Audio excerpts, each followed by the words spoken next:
بسم اللہ الرحمن الرحیم۔ بلا غم اور پریشانی بھی کسی مسئلے کا حل ہے۔ زندگی میں آنے والے ہر طرح کے حالات میں ہمیں دو ہی باتوں کا حکم دیا گیا ہے، شکر یا صبر۔ اگر حالات بہتر ہیں، ٹھیک ہیں، موافق ہیں تو شکر ادا کرو۔ اگر حالات ٹھیک نہیں ہیں، ناموافق ہیں تو صبر سے کام لو۔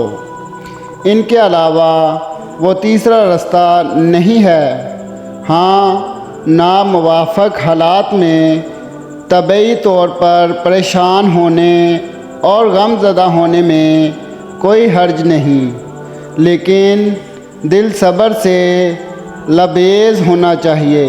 لیکن دیکھنا یہ جاتا ہے کہ بہت سے لوگوں پر جب ناموافق حالات آتے ہیں، مصیبتیں آتی ہیں، بیماریاں آتی ہیں، کوئی نقصان ہوتا ہے، کوئی عزیز بچھڑ جاتا ہے، تو وہ اس معاملے کو اپنے اوپر اتنا سوار کر لیتا ہے کہ وہ مایوسی کے اندھیرے میں داخل ہو جاتے ہیں، غموں کے سیلاب میں بہہ جاتے ہیں، پریشانیوں کے سمندر میں کود جاتے ہیں، شکایتیں کرنے لگ جاتے ہیں، ان حالات کو اپنے اوپر ظلم تصور کرنے لگ جاتے ہیں۔ کیا تم نے کبھی سوچا ہے کہ کیا یہ غم کسی مسئلے کا حل ہیں؟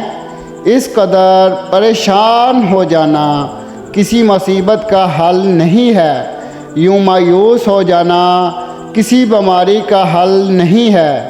اگر حقیقت دیکھی جائے تو آج تک غم کر کے، پریشان ہو کر، مایوس ہو کر کوئی مریض تندرست نہیں ہوا، کوئی اپنے بچوں کی بیماری دور نہ کر سکا، کوئی غریب غربت سے چھٹکارا نہ پا سکا، کوئی اپنا فوت شدہ عزیز واپس نہ لا سکا، کوئی اپنا کاروباری نقصان پورا نہ کر سکا، کوئی ترقی کی راہ نہ دیکھ سکا۔ بلا غم، پریشانی اور مایوسی سے بھی کبھی کوئی مسئلہ حل ہوا ہے؟ جب یہ چیزیں کسی مسئلے کا حل نہیں ہیں تو ان میں مشغول ہونے کا کیا فائدہ؟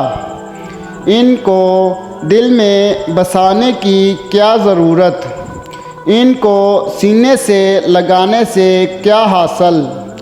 اس لیے ان حالات کو اپنے سر پہ سوار کر لینا وقت کا ضیاع بھی ہے اور نقصان دہ بھی۔ ہاں، حوصلہ کر کے، ہمت کر کے، پر امید ہو کر رب سے دعائیں مانگا کرو۔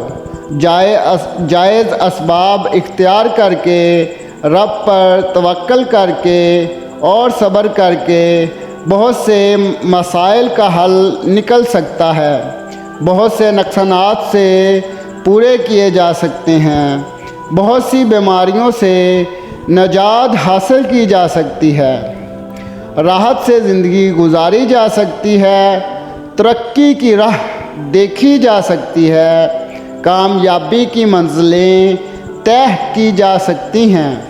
پھر جب ان سب باتوں کے بعد حالات موافق ہو جائیں، بہتر ہو جائیں، تو اپنے رب العزت کا شکر ادا کریں، اور اگر حالات ناموافق رہیں تو صبر کریں اور یہ یقین رکھیں اسی میں تمہاری بہتری ہوگی، اس سے تمہارا رب خوش ہوگا، تمہیں دو جہاں کی اور خصوصاً آخرت کی بڑی بڑی نعمتیں عطا کرے گا۔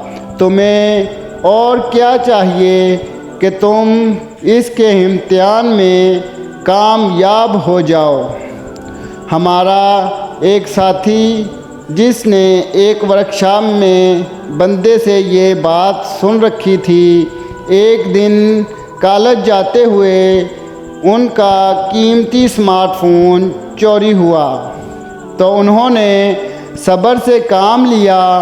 ان کے موبائل کے چوری ہو جانے کی بات ان کی کلاس کے ساتھیوں تک پہنچ گئی۔ جب یہ اپنی کلاس میں پہنچے تو ان کے ساتھیوں نے دیکھا کہ ان کے چہرے پر قیمتی موبائل فون چوری ہو جانے کے باوجود کوئی خاص پریشانی نہیں تھی۔ ان کی گفتگو میں غم اور شکوے کا کوئی خاص اثر نہیں تھا۔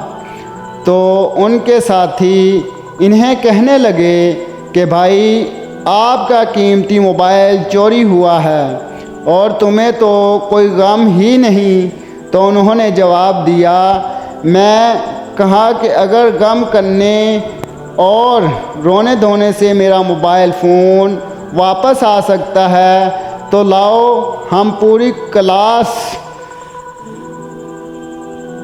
ہی رونے بیٹھ جاتے ہیں۔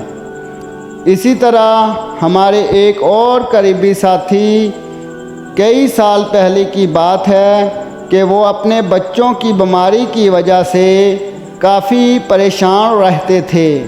ایک دن انہوں نے یہ پریشانی ایک بندے کے سامنے ذکر کی تو بندے نے اس سے عرض کی، کیا کہ یوں پریشان ہونے اور غم زدہ رہنے سے آپ کے بچے صحت یاب ہو جائیں گے اور کیا اس کا کوئی فائدہ ہے؟